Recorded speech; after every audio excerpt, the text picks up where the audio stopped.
La course. Pendant plusieurs jours, ils ont demeuré près de la dépouille de géant bossu. Loup Fauve est heureux.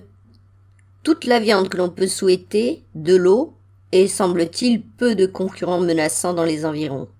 Bien sûr, il fait très chaud le jour, mais les nuits sont fraîches et très vite, ils ont trouvé une roche sous laquelle ils peuvent s'abriter quand le soleil est au plus haut.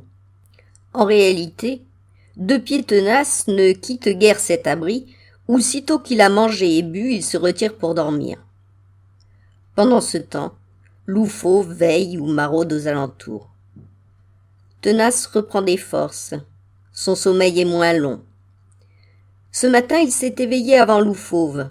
Ce dernier l'a découvert occupé à tailler des quartiers de viande qu'il avait préalablement mis à fumer sur le petit incendie, quartier dont il emplit son second ventre. Puis, ayant jeté ce ventre sur son dos et assuré sa branche de mort dans la main, il fait signe au louveteau et se met en route. Loup Fauve s'interroge. Tenace cherche-t-il un autre territoire ? Sa détermination semble l'indiquer. Impressionné, le louveteau emboîte la course. Des jours passent.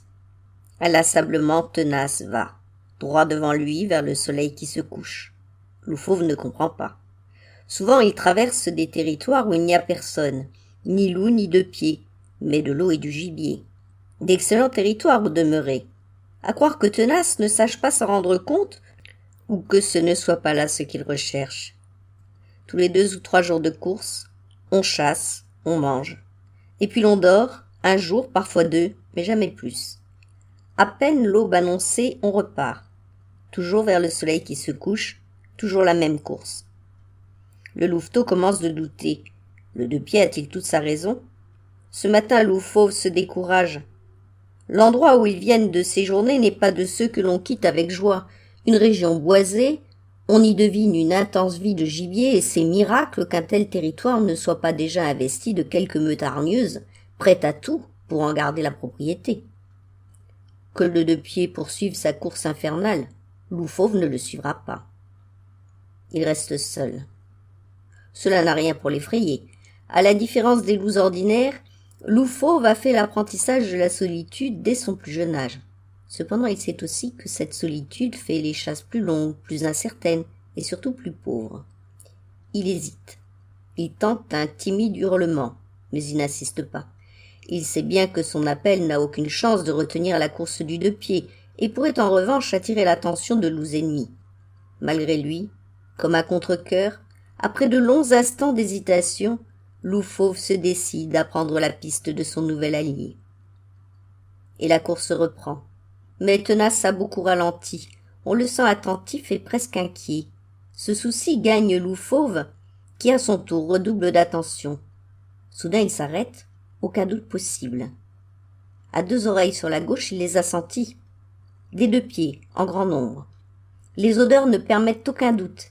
Il s'agit de l'un de ces repères Deux Pieds où ces derniers rassemblent leurs tanières. À quels indices Tenace, dont l'odorat est nul, les avait-il devinés ? Loup Fauve esquive un demi-tour, mais Tenace lui fait signe. Il veut continuer, mais il faut contourner les tanières des Deux Pieds sans se faire remarquer. Souple, silencieux, ralentissant quand herbes ou buissons s'éclaircissent, le loup devant, le Deux Pieds sur ses traces, ils vont comme 2 ombres. Au sortir d'un massif de fougères brusquement, Loup Fauve s'aplatit au sol.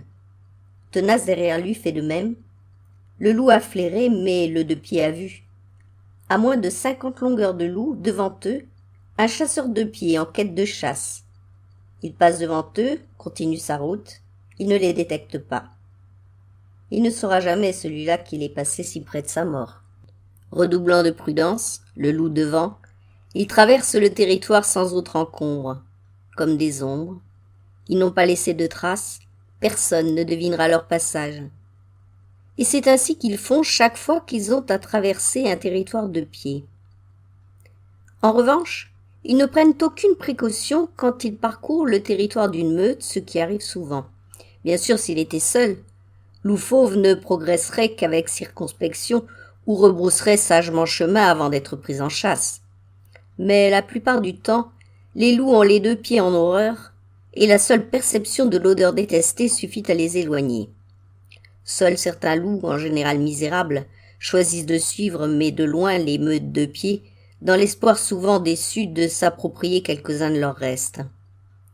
Mais de tels individus ne seraient pas de nature à inquiéter Loup Fauve, qui malgré son jeune âge est déjà de taille et de force à ne pas les craindre même en nombre. Peu importe. La plus légère perception des fluves de sa race génère chez le jeune loup invariablement le même émoi, comme malgré lui, le pelage de son dos et de ses épaules se hérisse, ses babines se retroussent sur des crocs menaçants, un grondement sourd fait vibrer sa poitrine. Des sentiments divers et contradictoires viennent se heurter au sein de cette jeune conscience. Entendre les siens lui donne en même temps une irrésistible envie de les rejoindre, de les fuir, voire de les combattre, et ces désirs opposés jettent sa conscience dans une intense agitation. Quand le loup se comporte ainsi, Tenace le regarde, intrigué, puis manifestement contrarié. Parfois il s'adresse au louveteau sur une mélodie basse et grave, presque silencieuse, mais rien n'y fait. Seul l'éloignement des congénères devinés ramène le calme. Ce matin, une fois encore, Tenace est sur le départ. Mais sans qu'il parvienne à comprendre exactement pourquoi, Loup Fauve lui découvre un comportement bien différent de son ordinaire. C'est comme s'il se trouvait amputé d'une part de son habituelle détermination. Plusieurs fois au cours de la nuit, Loup Fauve a entendu le deux-pieds geindre doucement dans son sommeil. Ce matin, on le sent presque hésiter à prendre la course. On part cependant.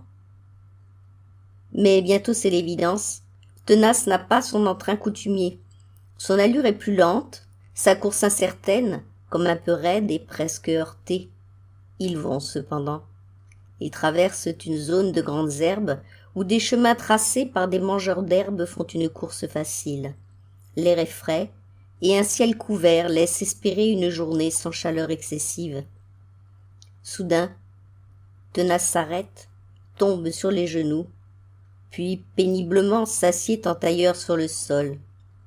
Il croise ses bras et se tient recroquevillé sur lui-même. Il respire avec peine et grogne sourdement. On le devine en proie à une intense douleur. Loup Fauve est perplexe. Le spectacle de cette souffrance l'effraie, et son premier réflexe serait de prendre la fuite. Il ne le fait pas cependant, car un autre sentiment, inconnu jusqu'alors, s'est emparé de lui. La vue de son camarade de chasse ne le laisse pas indifférent, mieux, c'est comme s'il ressentait un peu dans sa propre chair la souffrance qu'il observe en dehors de lui, et c'est précisément ce ressenti, pour un être étranger, mieux, un deux-pieds, qui laisse véritablement sidérer l'animal, d'ordinaire si farouche. Loup Fauve découvre en même temps la compassion et sa capacité à l'éprouver. D'abord, il veut lutter contre ce qu'il ressent comme un accès de faiblesse, mais le spectacle du deux-pieds prostré balaye malgré lui toutes les résistances. À son tour, il émet de petits geignements plaintifs. À un moment, il va jusqu'à pousser du museau le front couvert de sueur. Est-ce l'effet de cette compassion si proche, ou la simple coïncidence avec la fin d'une crise? Peu à peu, Tenace semble s'apaiser, sa respiration redevient normale, la conscience lui revient. Le deux-pieds s'allonge de tout son long sur le sol, on devine qu'il récupère. Ses forces lui reviennent. L'eau ne coule plus sur son front et le sang lui revient au visage. Bientôt il s'assied, souriant, apaisé. Un peu plus tard, la course reprend comme si l'incident n'avait pas existé. La course reprend, mais cette scène a durablement frappé l'esprit du jeune loup, qui ne voit plus désormais Tenace tout à fait de la même manière. Le partenaire de chasse, pour lequel il n'éprouvait aucune forme d'émotion de caractère affectif, s'est soudain mué en une personnalité capable de souffrance et de faiblesse, une personnalité qui, comme malgré lui et presque à son insu, ne laisse pas l'animal indifférent. Désormais, pendant la course, son jeune cerveau n'est plus seulement dévolu à deviner les pièges de l'environnement. Une part de celui-ci veille d'éventuels signes de faiblesse du deux-pieds, une attention où il entre un soupçon de sentiment protecteur. Mais bientôt Loup Fauve se sent de plus en plus mal à l'aise. Odeur, Cheminement, branches cassées, pierres déplacées, tout indique que l'on entre en territoire largement infesté de deux pieds, territoire que n'importe quel loup de bon sens et soucieux de sa liberté éviterait avec soin. Le louveteau voudrait que l'on change de route, mais Tenace maintient sans hésiter vitesse et direction, non sans avoir indiqué au loup qu'il a compris et bien interprété ses signaux d'inquiétude et que celui-ci peut s'apaiser. Apaisé? Loup fauve ne l'est qu'à demi. Ce ne sont pas les signaux émis par le loup qui viennent brusquement stopper leur course, mais le terrain lui-même. C'est qu'on est arrivé à l'extrémité d'un plateau qui s'arrête en falaise presque verticale, dominant une vaste plaine toute grouillante de deux pieds que l'on voit s'affairer les uns à gratter de la terre ou à couper des plantes, d'autres marchant en groupe, d'autres encore se livrant à toutes sortes d'incompréhensibles gesticulations, un nombre invraisemblable de deux pieds, beaucoup plus en une seule fois que loup fauve n'en a vu de toute son existence, beaucoup plus même qu'il n'aurait pu imaginer qu'il en existât. Et le loup l'a deviné. Ce nombre, pour impressionnant qu'il soit, n'est encore rien en regard de ce que l'on devine grouiller plus loin au milieu de la plaine, dans une sorte de montagne de pierres. Les deux pieds s'entassent là, comme font les fourmis ou les termites, et l'animal se doute qu'à l'image de ces insectes méprisables, qui s'activent à produire des sortes de buttes dont il vaut mieux s'écarter, la montagne de pierres n'est autre que le résultat monstrueux de ce grouillement exaspéré. Allongés l'un à côté de l'autre, observateurs invisibles et indétectables, le deux-pieds et le loup guettent cet univers invraisemblable. Loup fauve observe Tenace. Ce dernier ne semble nullement impressionné, exactement comme si le tableau en dessous d'eux était exactement ce qu'il s'attendait à voir.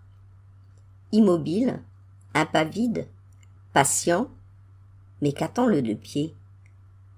Le loup le sait d'instinct, c'est la nuit, seul capable de rendre au monde sauvage une partie de son espace dérobé.